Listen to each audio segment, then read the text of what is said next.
bienvenue en Oursonie pour un nouveau tuto. Nous nous retrouvons aujourd'hui pour créer avec le sketch numéro 8 de notre été créatif 2024. Le sketch d'aujourd'hui a été réalisé à l'envers puisqu'il a été copié-collé sur une création de ma fille. Elle avait créé cette carte avec des chutes de papier, donc il y avait des triangles en chute et elle a eu l'idée de les assembler de cette façon. Et comme ça me plaisait beaucoup, j'ai fini par créer le sketch vraiment copier-coller avec sa création, si ce n'est l'étiquette sentiment que j'ai un peu modifiée.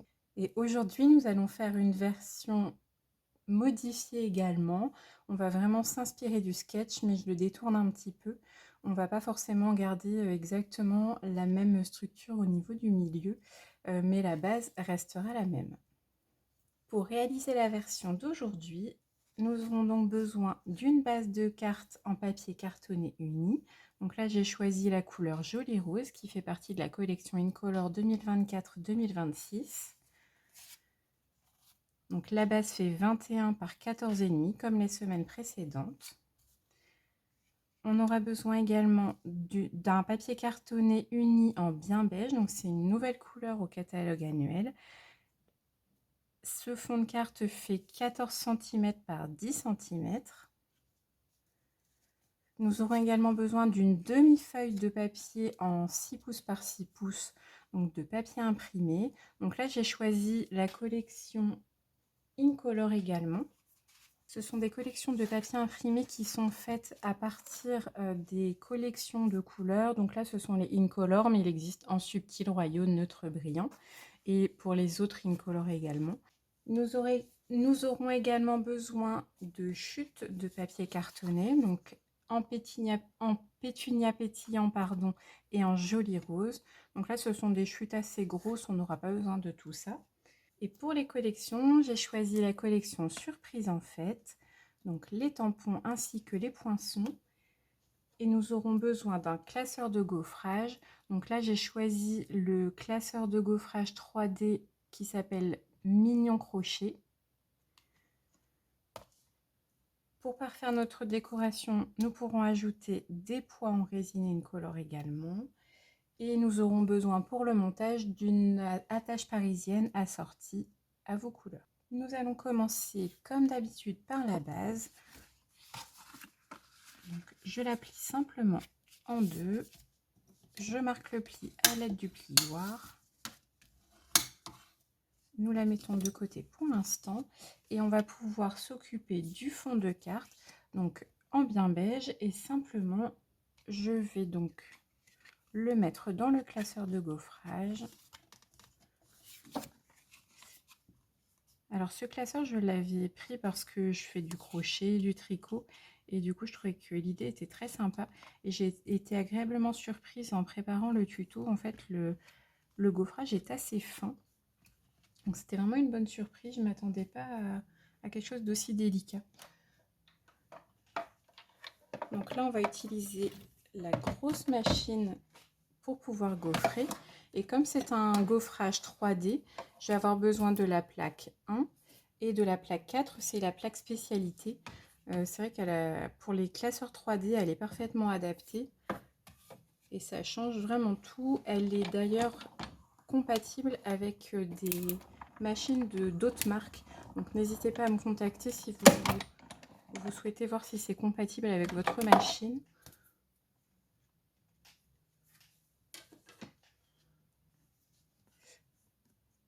Et donc on obtient un joli gaufrage.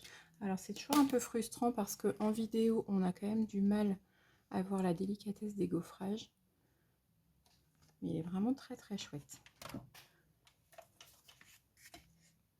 Une fois que notre fond est gaufré, on va pouvoir reprendre notre papier imprimé. Je le laisse de côté pour le moment. Donc pour le papier imprimé, il me faut donc 2 carrés de 7,6 cm par 7,6 cm ou 3 pouces par 3 pouces, c'est beaucoup plus simple. Donc c'est vraiment une demi-feuille que je suis revenue couper en deux pour obtenir 2 carrés. Et nous allons utiliser le recto verso, donc il faut qu'il vous plaise des deux côtés et que ce soit assorti également des deux côtés. Je prends le coupe-papier et on va pouvoir recréer des triangles avec nos carrés. Donc simplement on aligne les deux pointes sur la petite rigole. Et donc la petite astuce pour couper en pointe, on va mener la lame au milieu et ensuite on va couper de part et d'autre. Parce que si on attaque directement de la pointe, en général ça retrousse le papier et ça abîme tout.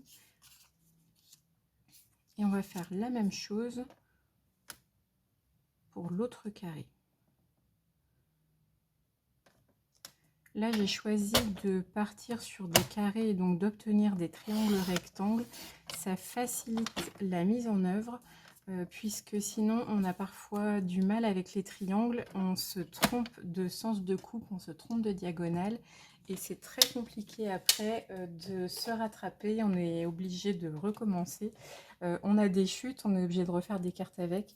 Bref, j'ai plutôt opté pour ce système-là en me disant qu'il y aurait moins d'erreurs et que ce serait beaucoup plus simple. Et ça allait bien avec des dimensions de base. J'ai également adapté pour qu'il y ait 0 chute si vous voulez faire 2 cartes avec votre papier imprimé. Donc pour les finitions, on va pouvoir utiliser l'encre classique Pétunia Pétillant.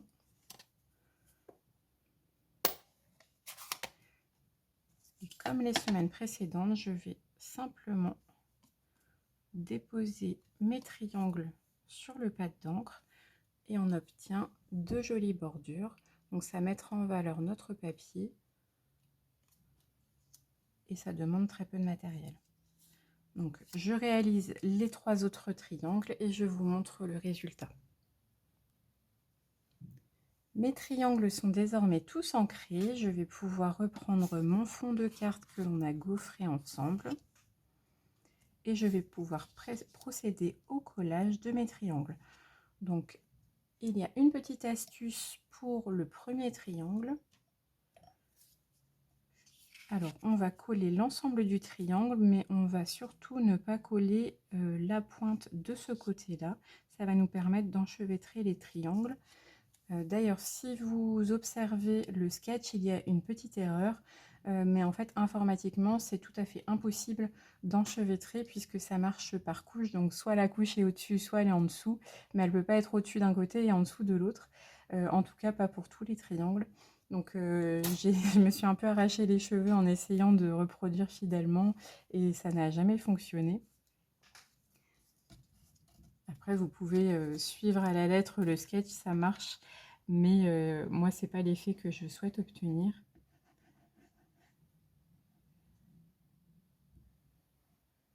Donc là, j'encolle l'ensemble du triangle, sauf la petite pointe de ce côté. Et je colle dans mon premier angle. Donc là, je ne laisse pas de matage, je m'aligne vraiment au bord. Je continue le collage. On va superposer ici.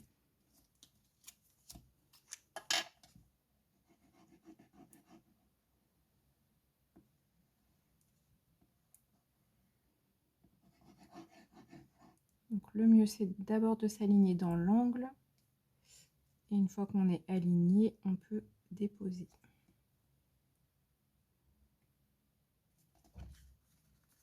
Je peux coller le troisième triangle, donc il va venir se chevaucher également sur cette partie.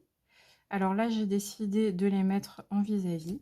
Après, vous pouvez organiser vraiment comme vous le souhaitez. Si vous voulez garder la même face pour tout le papier, c'est tout à fait possible.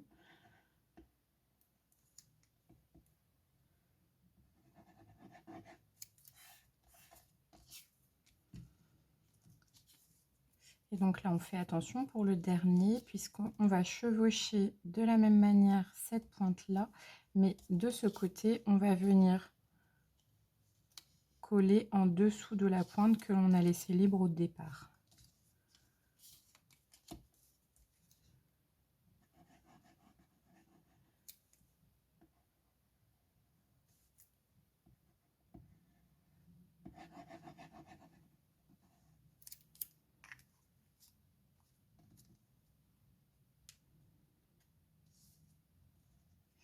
Donc je pense à relever ma pointe pour pas mettre de taches de colle dessus. Je m'aligne au niveau de l'angle. Et je dépose mon triangle une fois que je suis sûre. Il nous reste à rajouter un petit point de colle dans la pointe pour pouvoir faire adhérer l'ensemble correctement.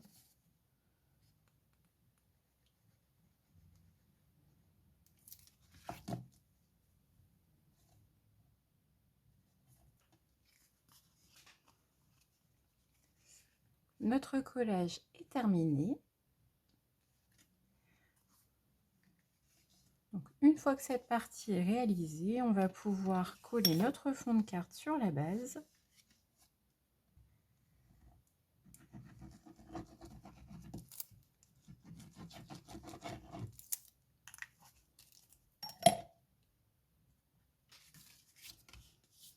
Là, j'ai laissé un matage assez classique.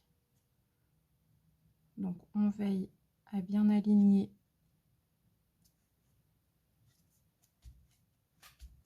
sur deux bords d'abord. Et une fois que l'on est aligné et qu'il y a un matage à peu près égal, on peut faire adhérer.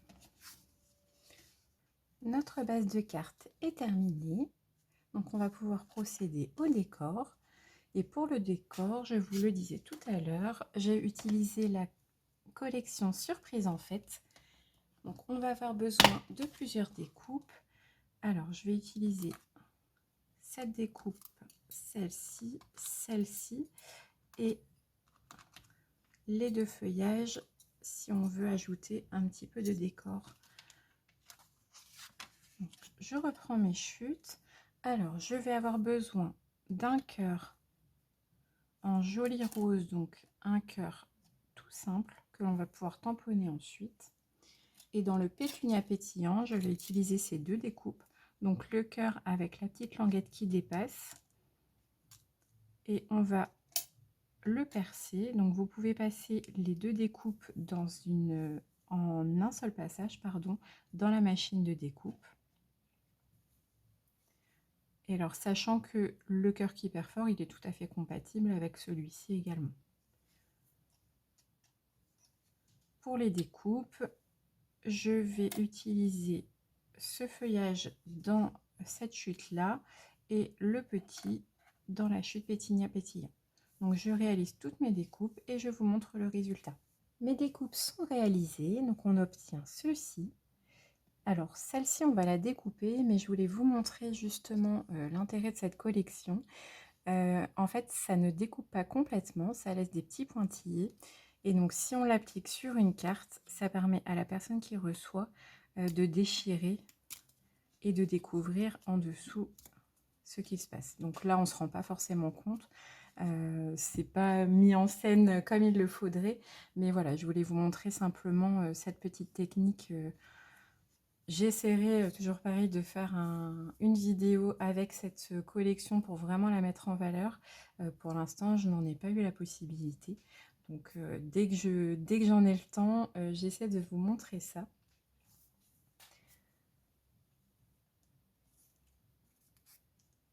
Donc on va pouvoir reprendre le cœur joli rose, donc le cœur qui est tout simple, et on va le tamponner.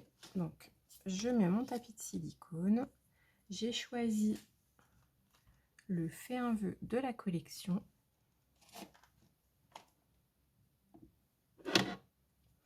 Et donc toujours le pétunia pétillant en tampon encreur.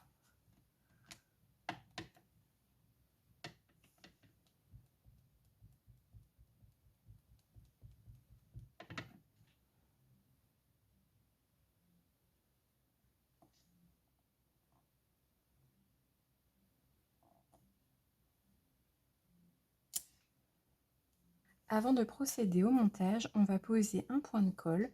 Donc, on va utiliser la colle multi-usage de chez Tombow pour la partie repositionnable. Donc, on met simplement une petite pointe de colle. Alors, où vous voulez, moi je le mets au centre pour que ça tienne bien. Et on va l'étaler au maximum. Donc surtout c'est à faire avec cette colle là ou une autre colle repositionnable si vous en avez une autre. Mais c'est vraiment pour maintenir, c'est important qu'on puisse le décoller, sinon l'effet n'aura pas lieu et ça va abîmer toute votre carte. Donc pendant que mon point de colle sèche, je vais commencer à coller mes décorations. Donc le petit feuillage qui va venir ici et la feuille qui va venir là pour relever un petit peu. Mes éléments sont collés. Le point de colle est devenu parfaitement translucide, donc on va pouvoir l'utiliser et ça signifie que c'est repositionnable. Donc je l'aligne avec mon cœur joli rose.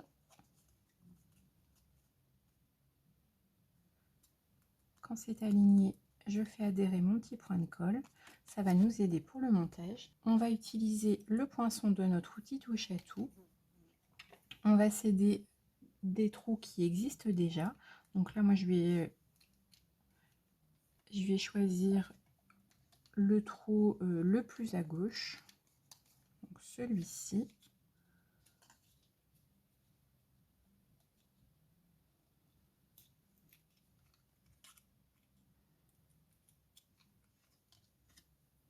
Une fois que c'est percé, je vais pouvoir choisir une attache parisienne. Alors, j'en ai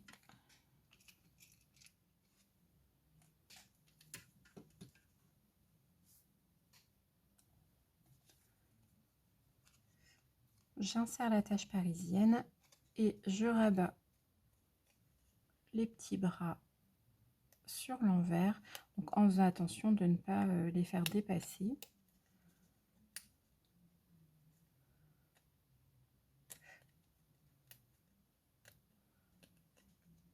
Je les ai rabattus de cette façon.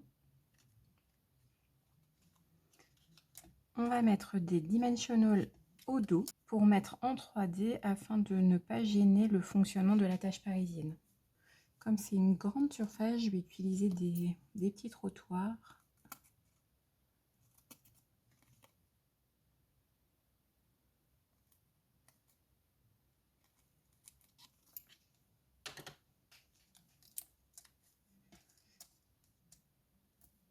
Ils sont exactement de la même hauteur que les hexagones, donc ils sont parfaitement utilisables. La seule contrainte, si on peut appeler ça une contrainte, c'est qu'ils ne sont pas prédécoupés. J'enlève les protections et je peux centrer mon cœur sur le carré.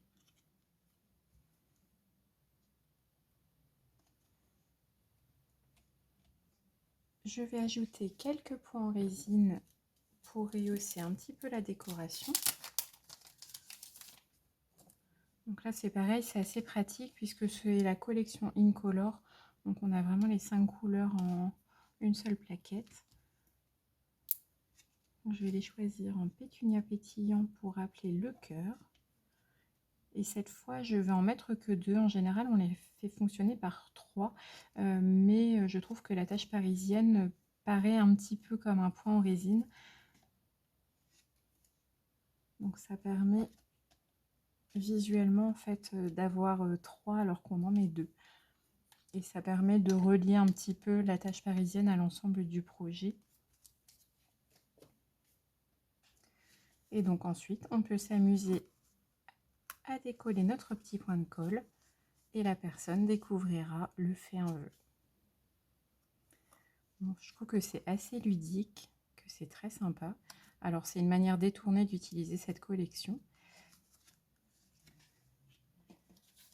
J'avais fait la version en négatif positif, si on peut dire. Donc j'espère que cette petite carte ludique vous aura plu. Si vous souhaitez soutenir mon travail, n'hésitez pas à liker la vidéo, à commenter et partager vos réalisations. J'aime toujours les découvrir. En attendant, je vous donne rendez-vous la semaine prochaine pour créer autour du sketch numéro 9. À très bientôt!